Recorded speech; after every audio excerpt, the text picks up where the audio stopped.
I'm just going to be straight with you. We are not going long in this episode. Going to be quick and snappy, getting my point across, and then we're getting the hell out of here because I'm tired. Not mentally tired, not physically tired, not fatigue, but I'm mentally tired of the New York Knicks already. A lot going on, a lot to think about, and I just can't. It's one of those nights for me where I just can't deal with this.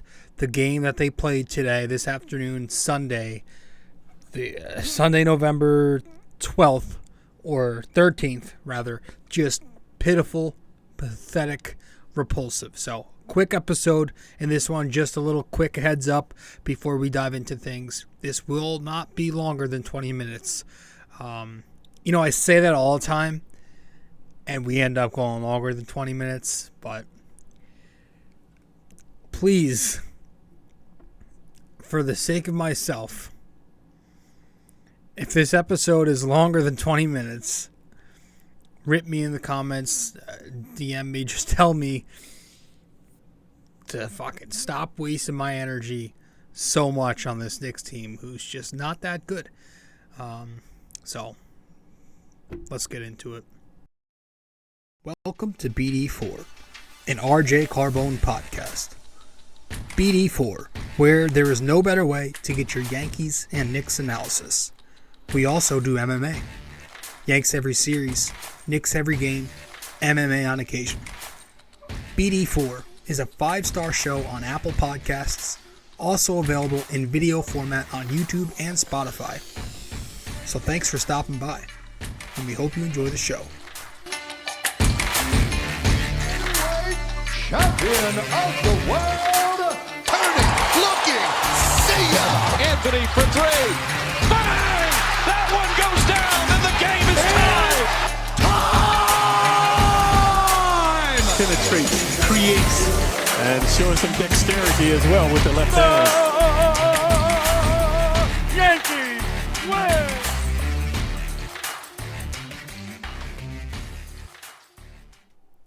You know, man, at least everything else is going well for me. Yellowstone is back on TV.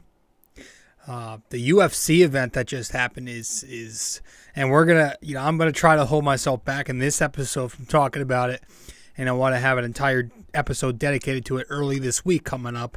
So that was amazing. UFC 281, remarkable, and I'm very much looking forward to the episode we're gonna record, probably Monday, probably tomorrow. On the 13th of November, but it's gonna be sick. So that was a blast last night. But we're here to talk Knicks, and the Knicks humiliate themselves at home. And you know where to find me. You know where to download these episodes, watch them, listen to them, and you know where to find me and follow on social media, all that stuff. Not gonna waste my time there. We're just going to get into the episode. And again, I'm hoping this one's 20 minutes. So the Knicks lost tonight. They lost 145 to 135 to the Oklahoma City Thunder. However, this game went 4 quarters. This was not a double overtime game, so don't let the score deceive you. The Knicks scored 48 points, a franchise high in the first quarter today. And they still lose this game. A humiliating defeat today. Giving up 145 points to OKC is unacceptable. Disrespectful, really, to the Garden crowd that took the time out to go to the Garden today and watch this disaster. Repulsive defense, more questionable decision-making from Thibodeau. Just bad play from your better players, Barrett and Brunson getting benched in the 4th, deservedly. OKC allowed to shoot 63%, 55% from the arc, where they hit 17 three-pointers. And they score 66 points in the paint. Now, the Knicks scored 70-something in the paint, but their defense, you should never be allowing 66 points in the paint on the same night that you're allowing 17 3-pointers to fall. That's not good defense. Every starter for OKC scored at least a dozen points. Gilgeous-Alexander scored 37 points, was it? Getting whatever he wanted. Josh Giddey, a casual 24-point triple-double. Dort, 24 points in there. Just the most pathetic and repulsive display of basketball, if you can even call it that. And again, I hate to do it because I like the guy, and I think the internet over-exaggerates a lot, and they just like to have a fall guy, but Thibs may have lost the team. There's a chance. Even their wins lately, like the Pistons game a couple days ago, they didn't really play great. They almost blew that. You can't do that. You can't constantly give up the amount of points they're giving up. When your calling card as a head coach has been defense your entire career, your calling card is defense, and you have your team out there doing this on a nightly basis, that's effort. That's constant stupid mistakes and not adjusting. It's coaching. It's coaching just as much as it is anything else. Implementing this defensive scheme without the personnel to execute it, right? With the 3-pointers just being wide open, the amount of open looks today on the arc all season. We clearly don't have the guys to do it, and we keep doing it. And there are clearly every game there are multiple guys being open by 7+ feet every time because we're taking 2-3 steps into the paint every time a guy drives. Guys were just walking into the paint today. Walking. SGA. Walking. They were wide open from 3. Wide the hell open. Again, the rotation. Just curious decisions from Tom Thibodeau. Evan Fournier scored 0 points today. He still got to play 20 minutes. And he was in the closing lineup.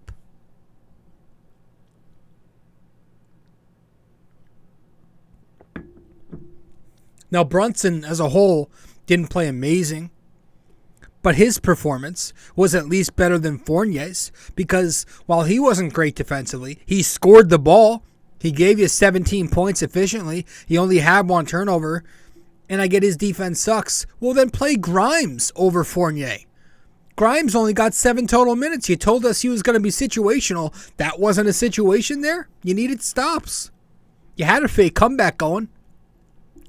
Obi Toppin only gets 15 minutes despite scoring 10 points and missing 1 of those 5 shots. We didn't even get the Obi-Julius pairing today. The obsession with Isaiah Hartenstein, whatever the fuck. This guy makes some nice plays offensively. He's got a good touch around the rim with the floater. He's got a big body. He can rebound decently. But his defense is Enes Kanter reincarnated. Or Enes Freedom, whatever the fuck the guy calls himself today. He can't keep guys in front of him. He's slow-footed. Just moves super slow. He can't move side to side. He closing out on the perimeter like he's stuck in mud. I mean, it should have been Quickley, Reddish, Grimes, Toppin, and Sims out there in the fourth quarter. That's where your defense comes from. That's your defensive lineup right there. You need a defense. There it is. And your top offensive weapons of the afternoon were still in there. And Quickley, Cam, and Obi Toppin. So that should have been the lineup to close the game. They should have got more burn there. I'm just absolutely stunned that Evan Fournier got that leash that he did. Stunned. How?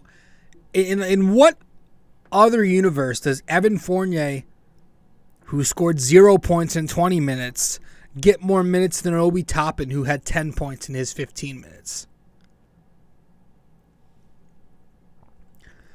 So it's unfortunately looking bad for Tom Thibodeau. It's looking very bad. And it's on the front office too. You hire Thibs and then you construct constructed a roster of offensive-minded players who can't play a lick of defense. You pass up on all these all-star caliber guys. You know, Fox, Halliburton, Murray, Mitchell. Who's next?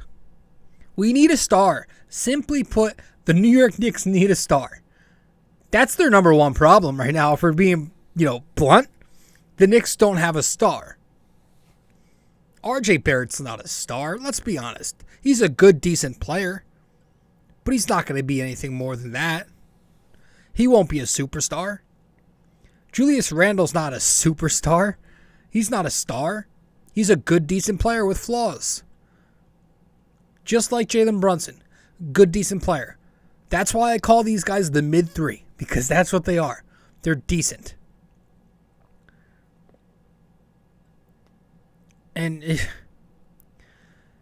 you had so many chances to get that star, and you pass up on trades, on free agents. You draft Kevin Knox at a stacked draft class. You draft Frank over Donovan Mitchell. You draft Obi Toppin, and then you choose to extend Julius Randle. Now Thibs is just wasting this kid's development, and he's old enough to where it's like, what are we doing? Because he's not exactly young as a young player in this league, Obi Toppin. I think he's 25, 24. He just came into the league. Wasting his career. He should be getting minutes. So that's it. Told you, I'm not going to go more than 20 minutes. Where do you go? Where do you go from here if you're the Knicks? Do you stay the course and make a trade maybe to be good enough just to get bounced in the play-in tournament? Is that what you do? Or do you just tank if it gets bad and you sell? You try moving Randle or Fournier. You play the kids. You free up minutes for Obi Toppin. You move guys like Rose. Try to get Deuce McBride in there. I don't know. Because I'm not even high on a lot of these kids, man. I don't think the Knicks are that good. I don't think they have much talent. I think they have some talent. But do you just pray that you hit the lottery? Is that the goal? Just tank so you can hit a lottery in a very stacked draft class. But I'm so over the tanking, man. I don't want to sit through another year where the Knicks finish with 15, 20 wins. I can't do that anymore. And the problem is I don't think that's what they're going to do. I think they're going to go in the direction where, like I said, they just stay the course and try to win. But it's a weird, scary spot to be in. But that's where the front office screwed up.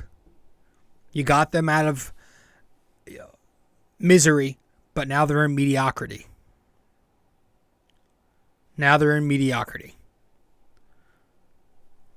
So, I don't know. Maybe we'll talk about that more in the next episode, but I don't want to go too long, man. I don't want to go. I just don't have the mental energy tonight, man.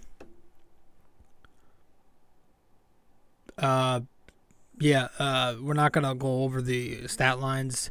RJ sucked 4 points. Randle was good, but he didn't play any defense. Lazy and a step slow. Cam Reddish gets the bing bong ball amongst the starters. 26 points today.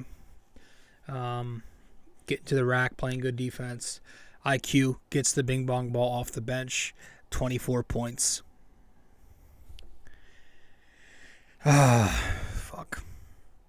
Yeah, it's this team just isn't that good. They don't have much talent. Their coach is not really doing a ton to help them. But again, like I still think that like you put a better roster here and he wouldn't be that much of a problem. Not to say he's perfect, Thibs, but I really don't look at Thibs as the number one problem anymore. It just comes down to the front office just built a very mediocre roster.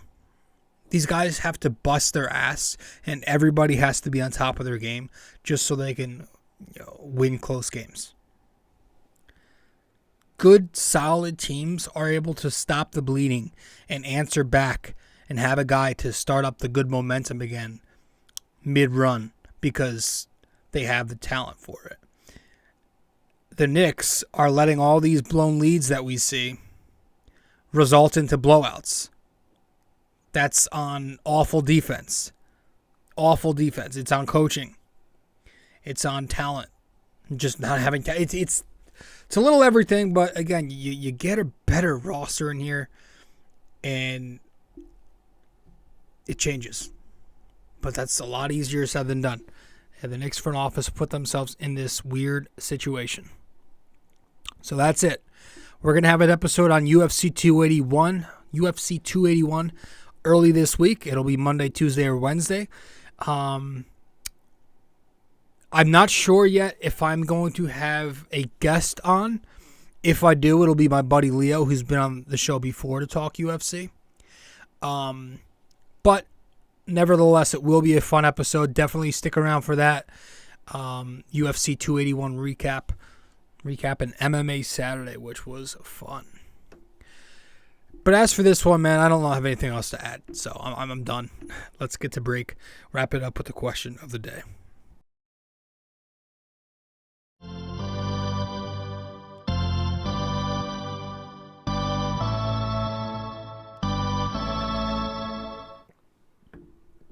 Yeah, no. Who needs a break? Fuck it. Let's just finish this misery right here. Episode 433. Which former Knicks legend was in the movie Black and White from 1999? Which former Knicks legend was in the movie Black and White from 1999? That's it, guys. All right. I'll see you in the next one. I'm out of here. I told you, 20 minutes tops. We won 17. That's not bad. See you. I'll see you. I'll see you this week. Later.